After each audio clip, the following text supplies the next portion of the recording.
Bom, então vamos lá. A gente tinha começado a falar de fundamentos do clima, né, da climatologia, então a ciência que estuda ali as alterações, né, climáticas dá o fundamento ali à climatologia, tá?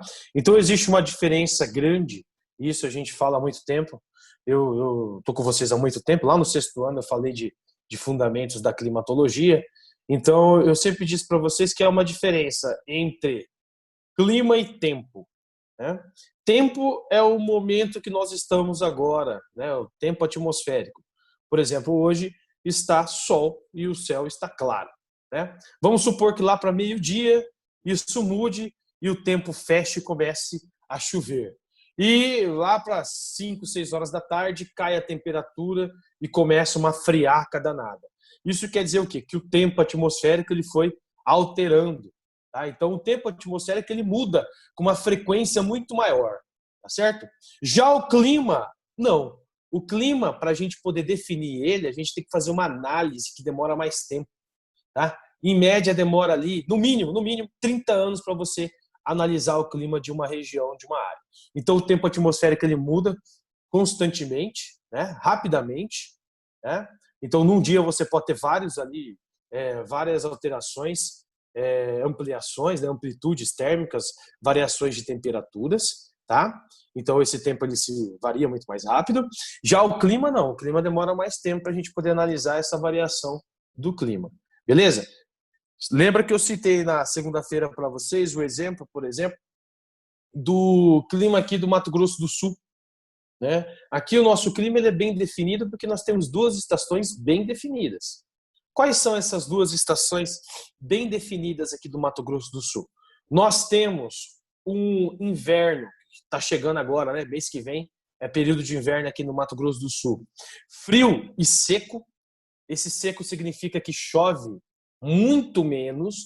Então, o índice pluviométrico, o índice de chuva, diminui aqui para gente. É o período da nossa estiagem.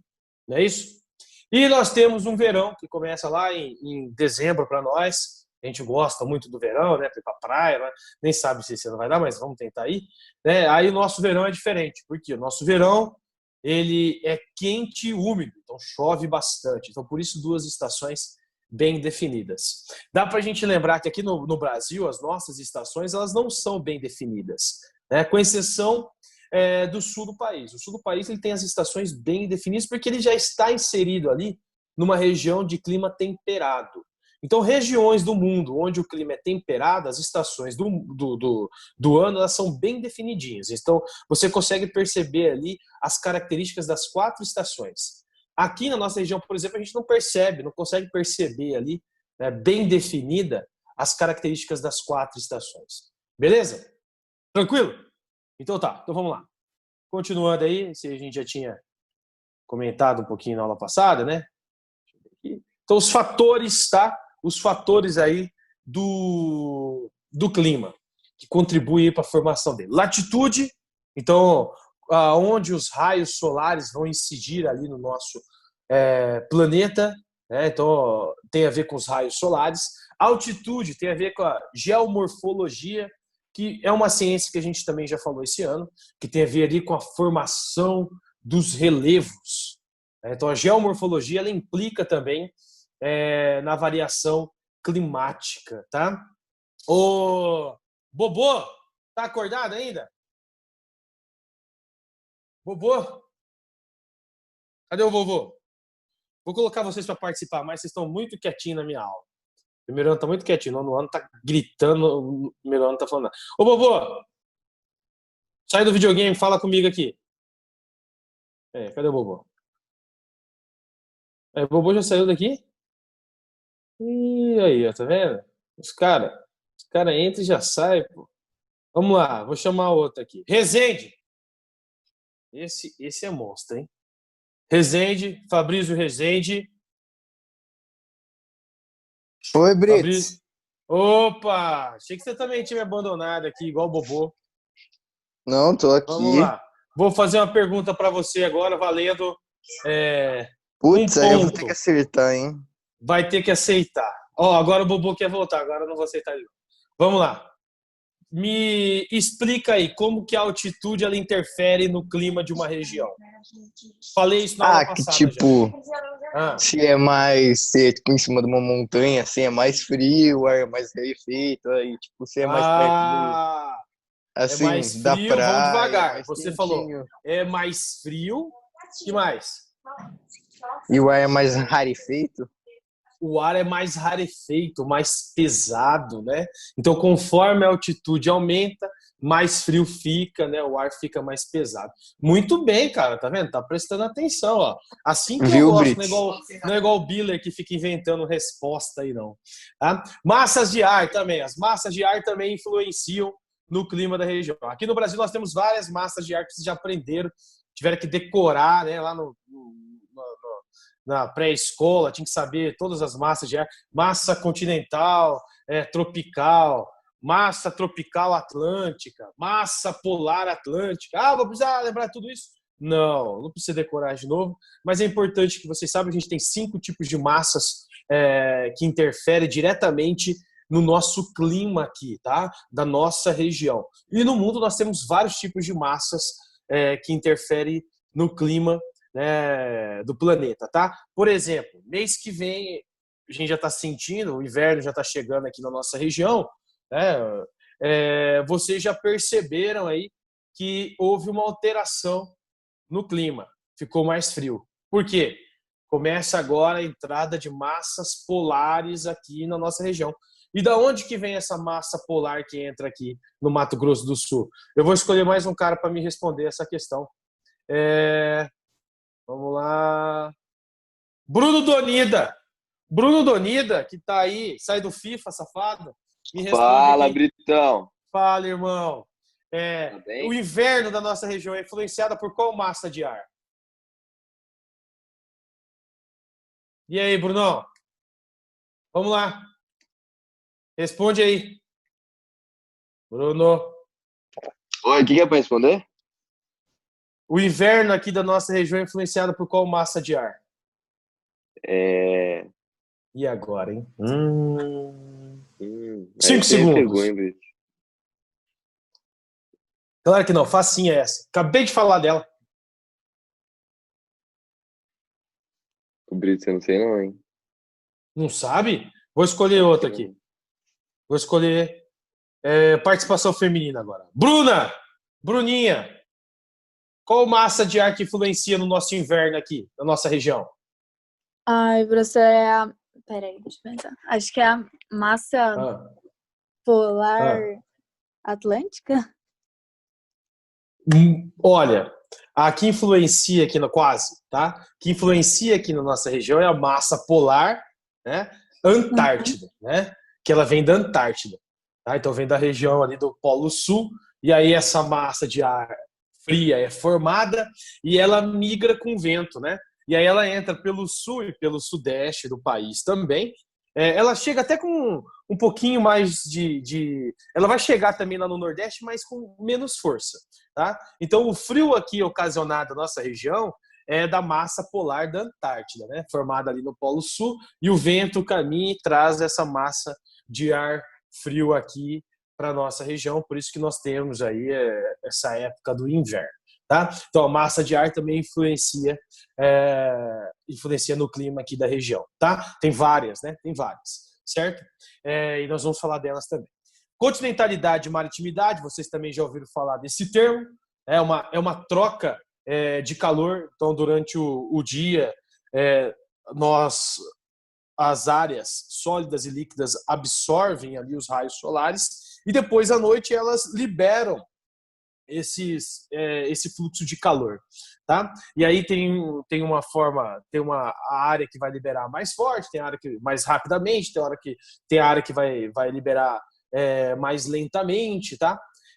Tem as correntes marítimas, a gente tem várias correntes marítimas que vão influenciar no clima e até em áreas onde nós temos aí semiáridos e desertos, por exemplo, a corrente marítima de Humboldt, né, ali na região do Pacífico, que influencia diretamente no deserto do Atacama. Ela é muito famosa, essa corrente marítima, tá? A vegetação também, como eu falei para vocês, a vegetação ela tende a absorver mais o calor, ela tende a fazer ali a evapotranspiração, promover a fabricação da sua própria chuva, né? Aumentando a umidade daquele lugar. Tá? E o relevo, por si só, ele também influencia na condição climática. As chapadas, como nós conhecemos, Diamantina, Borborema, que servem ali como uma barreira natural, impedindo que as massas de ar úmidas ultrapassem, chegando nas regiões mais áridas. Tá? Elementos do clima, a gente também já tinha comentado um pouquinho, só para a gente rever. Então, nós temos a temperatura, então a amplitude da temperatura. Então, a temperatura está diretamente ligada a um fator fundamental para a gente definir clima, temperatura, tempo atmosférico. Né? Qual é esse fator fundamental? Com 3 letras. Vou escolher alguém para responder aí essa.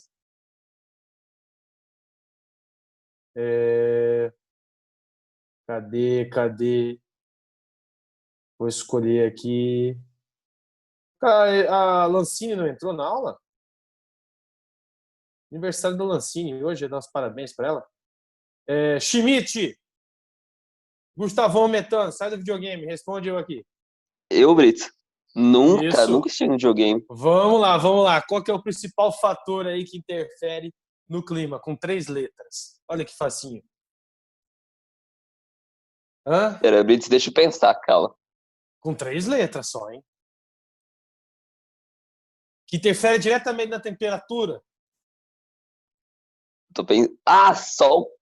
O sol, muito bem, tá vendo? O sol. Né? O sol é o principal agente da temperatura, tá?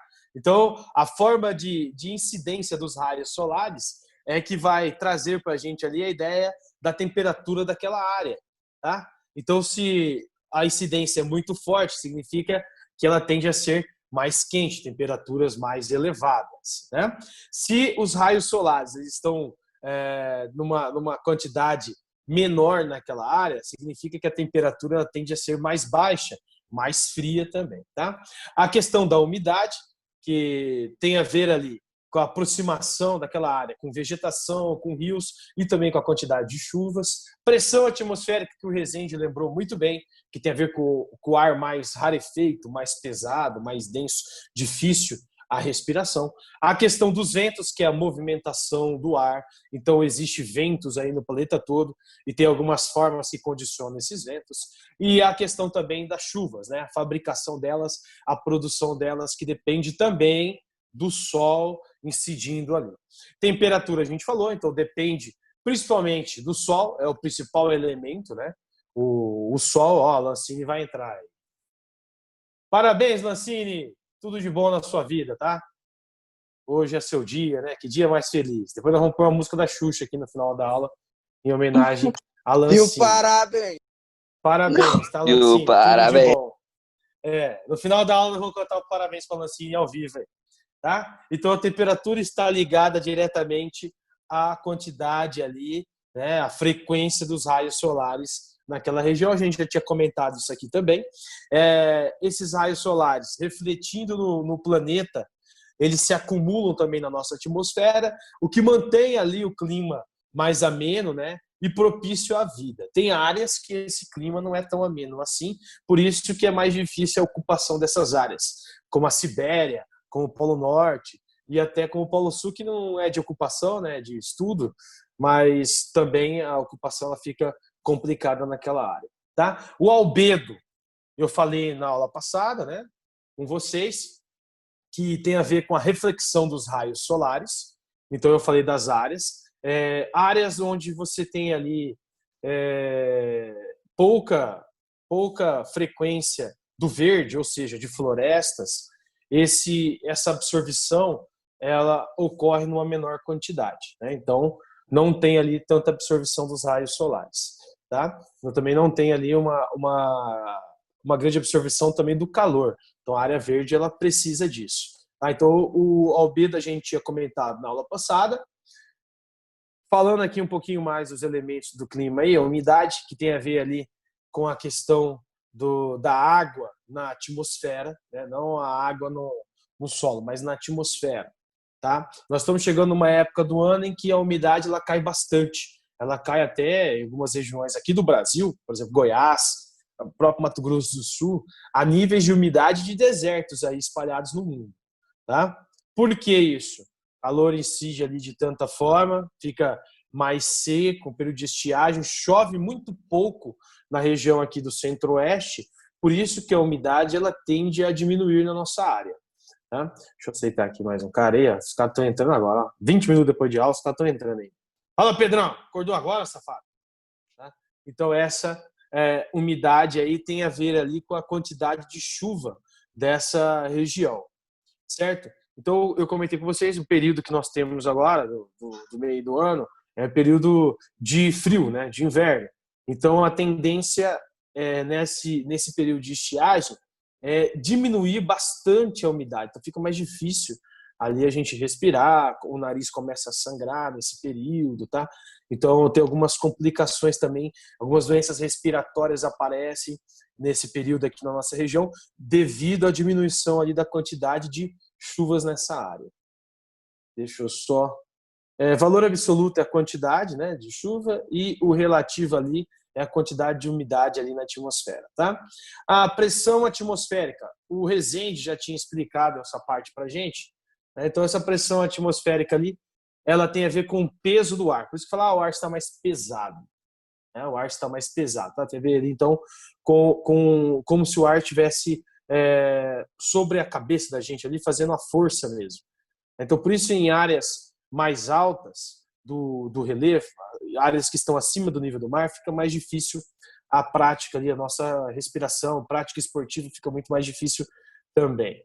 Eu dei o exemplo aqui na aula passada de jogadores de futebol que vão lá para jogar na Bolívia, no Peru, onde tem uma certa altitude, e aí eles sentem um desgaste, um cansaço muito maior, porque está ligado isso aí à pressão atmosférica, né? Está ligado à questão ali do peso do ar, tá bom? Então, quanto maior ali a altitude, menor a pressão. Deu uma medida, mas depois eu vou ajeitar isso aqui para vocês, para que vocês possam ver também. E aí tem a questão do nível do mar, né?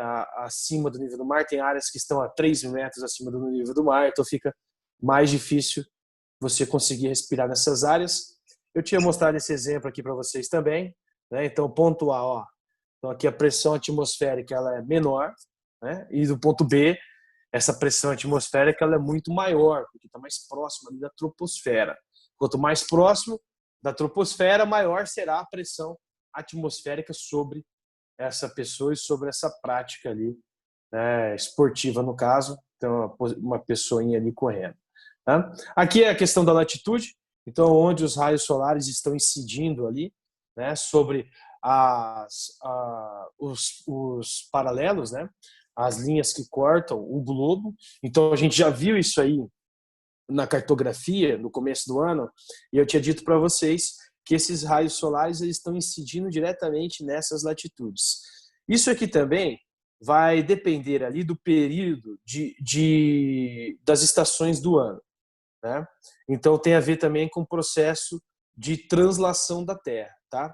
Então a translação da Terra ela também influencia na latitude e também influencia na variação de temperatura do planeta, na condição climática do planeta também, tá? A translação está ligada às 4 estações. Então é o momento em que o Sol ele se posiciona de várias formas ali, incidindo uma maior quantidade de raios solares. Não é isso? Já aprenderam isso? Dentro da translação e das estações do ano, nós temos também os equinócios e os solstícios, para quem não lembra. Anota aí o que é equinócio, o que é solstício, eu acho que a gente até comentou esse ano. Equinócio é primavera e outono, solstícios, verão e inverno. Inverno que está começando para a gente aqui, daqui uns diazinhos aí a gente já vai sentir, né? Então, ainda estamos entrando nele. Tá? Então, as consequências que nós temos aí com essa transferência maior de temperatura. Nós temos várias consequências, por exemplo, a manutenção do calor, né, que é propício ali ao desenvolvimento das atividades humanas, mas também tem os impactos que nós ocasionamos na atmosfera. Esses impactos estão diretamente relacionados ali à poluição, que, de certa forma, no futuro próximo, já estão impactando, mas vão impactar ainda mais a própria existência do homem aqui dentro do planeta, né? De qual forma? Essa irradiação solar muito forte, muito alta, ela acaba ali também ocasionando uma elevação da temperatura. Com essa elevação da temperatura, nós temos um derretimento das calotas polares, aumento do nível da água, né? Ecossistemas sendo perdidos. Aí você também tem a questão da fauna e da flora, né? Que também vai sendo modificada, tá? Então, áreas que choviam ali periodicamente passam a ter estiagens, o solo também vai se perdendo, né? Porque conforme diminui a quantidade de chuvas, tá? Então você altera toda a questão climática do planeta. O vento, só vou parar aqui nele para a gente poder comentar outros assuntos. Então, o vento, que é o ar atmosférico em movimento, o planeta todo tem vento, né? Aí nós temos ali a questão do elemento motor desse vento, que aí tem a ver com outro movimento que a Terra faz, que é o de rotação, né? Que é aquele que dura 24 horas, tá? E nós temos também o elemento direcionado, que tem a ver com a pressão atmosférica, aí já tem a ver com as altitudes, né? Então, nas altas elevações, esse vento ele fica mais forte, tá? E aí é um elemento, nós chamamos de elemento direcionado. Então, a classificação dos ventos planetário constantes, e eles vão ali ocorrer durante o ano todo, dependendo de uma região ainda. Nós temos os fenômenos atmosféricos, que eu ainda vou comentar com vocês, que também são ocasionados pelos ventos. Por exemplo, furacões, tornados, ciclones, né, eles também têm a ver ali com a interação dessas correntes aí dos ventos, tá? Aí nós temos os alísios e contralísios, que estão localizados ali na região do Equador, onde o Sol acaba incidindo. Então nós temos a formação desses tipos de ventos ali, né? Aí tem ali, ó, efeito Coriolis, que é o desvio de ventos ali para o oeste, em função do movimento de rotação, também é um fenômeno específico dos ventos alísios. Tá? Ventos continentais aí, ou periódicos, que tem a ver também com a questão do dia e da noite, né? a perda ali, a dissipação do calor, tá? A questão também de brisas e monções, brisas do mar, monções que estão localizadas na região sudeste da Ásia. É um período em que chove, chuvas torrenciais, elas não cessam durante um bom tempo. E nessas áreas aí que acaba facilitando ali a prática da risicultura e do arroz, no caso, tá? Então, a gente, aqui um pouquinho mais sobre as monções, a ocorrência dela. A gente não tem chuva de monções aqui no Brasil, porque ela é oriunda ali do Sudeste Asiático, só para a gente relembrar, fechar essa ideia aí, tá? Próxima aula eu vou continuar dessas consequências aí das monções, vou até anotar aqui para que a gente continue delas, tá? Porque eu vou falar com quem entrou depois